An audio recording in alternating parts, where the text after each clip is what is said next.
Excellencies, ladies and gentlemen, greetings from New York.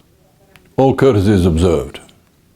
Thank you for the honor of addressing you on the occasion of the first International Symposium on Extreme Maritime Weather towards Safety of Life at Sea and a Sustainable Blue Economy. I'd like to congratulate the World Meteorological Organization and the International Maritime Organization for jointly organizing this timely gathering. I believe this symposium may be the first time that stakeholders from meteorological experts through to end users of maritime safety information, ranging across shipping and offshore industries and insurance, to name a few, have assembled in this way. I'm confident the discussions you will have over the next few days will lead to meaningful measures to improve the protection of life, environment and property at sea, while at the same time minimizing economic disruptions caused by extreme maritime weather. Great advances have been made in the accuracy and timeliness of weather forecasting over recent decades, and we must all be thankful for that. But of course, extreme weather in the form of high winds, large waves, fog, thunderstorms, sea ice and freezing spray will always be with us. Ever since humankind first took to the seaways, from time to time we've been subject to these extreme conditions. Many a sailor has succumbed to them. Many a ship has been lost. They've caused terrible environmental disasters through oil spills and other leakages of lethal and toxic cargoes. And of course, with the great majority of world trade carried by ships, the value of the historical loss of cargo due to extreme weather conditions is simply vast. It's clear that most of these tragedies would have been avoided or could have been avoided if better information, communication and preparedness measures had been available at the time. The good news is that ocean information services are being continuously developed for critical marine services, including early warnings and improved predictions. I'd like to take a moment to commend all those who've been involved for almost every day. Somewhere in the world, their work is saving lives. As an islander who has been on numerous occasions in the thick of hurricane preparedness and relief work, I'm forever grateful to meteorologists and the forecasting services they provide. I know I'm joined in that spirit of thankfulness by a global host of mariners and coastal dwellers. Excellencies, ladies and gentlemen, the World Economic Forum listed the top 10 risks by likelihood and impact for 2019, finding that many are linked in one way or another to the ocean and climate.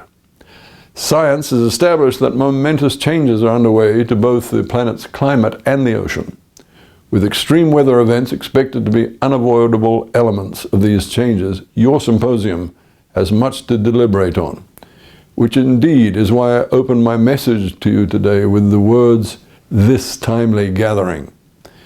In my role as Special Envoy for the Ocean, much of my time focuses on these changes. Every week I'm in a different country, pointing out to all concerned that in battling the grave challenges presented by climate and ocean change, we have one common enemy: our greenhouse gas emissions. For the ocean, the great threats to life under the waves, acidification, deoxygenation and warming, all have our greenhouse gas emissions as their prime mover. Ladies and gentlemen, we must get to a carbon neutral world by 2050 or condemn our grandchildren to great uncertainties on this planet. That's the inescapable predicament looming over the 21st century. And to handle it with all the necessary levels of skill and appropriateness required, we're going to have to base our decisions on good science. I spend my days promoting the implementation of Sustainable Development Goal 14, the UN's ocean goal, and I'm pleased that its targets are firmly rooted in science. SDG 14 calls upon humankind to conserve and sustainably use the ocean's resources. I stress those words, sustainably use.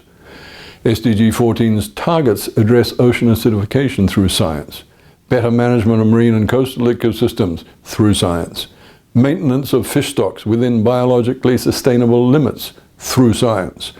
And it has a target specifically requiring us to increase our scientific knowledge, our research capacities, and the sharing of our marine technologies, all in the cause of safeguarding the ocean's health, and thereby our own. The United Nations General Assembly has mandated two critical steps in support of SDG 14, and science plays a central role in both. The first is the UN Ocean Conference, to be held in Lisbon from the 2nd to the 6th of June next year, with the scaling up of ocean science as its overall theme. The second is the UN Decade of Ocean Science for Sustainable Development, stretching from 2021 to 2030. And I'm pleased to note that your symposium is officially registered as a contribution to the decade. Without doubt, WMO and IMO will have starring roles to play in both these universal global events. Thus, we see again the timeliness of the symposium in which you are now gathered. Excellencies, ladies and gentlemen, to close, may I stress once more the sustainability lens through which we must see the solutions to all our problems. If it's not sustainable, it should not be permissible in these uncertain times. The days of linear models of production and consumption are surely over. The days of exploiting the planet's remaining resources until we exhaust the last of them, over. The short-sighted convenience attitude responsible for the unconscionable levels of non-degradable waste that we continue to dump into the environment, over. SDG 14 is explicit on this point. Conserve and sustainably use the ocean's resources. In other words, the precautionary principle has to be our guide, and if the sustainable blue economy is to be true to its name, we must have a clear responsibility to treat the ocean's ecosystem going forward with the respect it so fundamentally deserves. Here again, WMO and IMO have a vital role to play through improved forecasts and warnings, especially in relation to such key economic areas as the security of shipping and conditions in the fishing industry. I have no doubt that in the deliberations of this symposium, all of you will have much to contribute on this subject.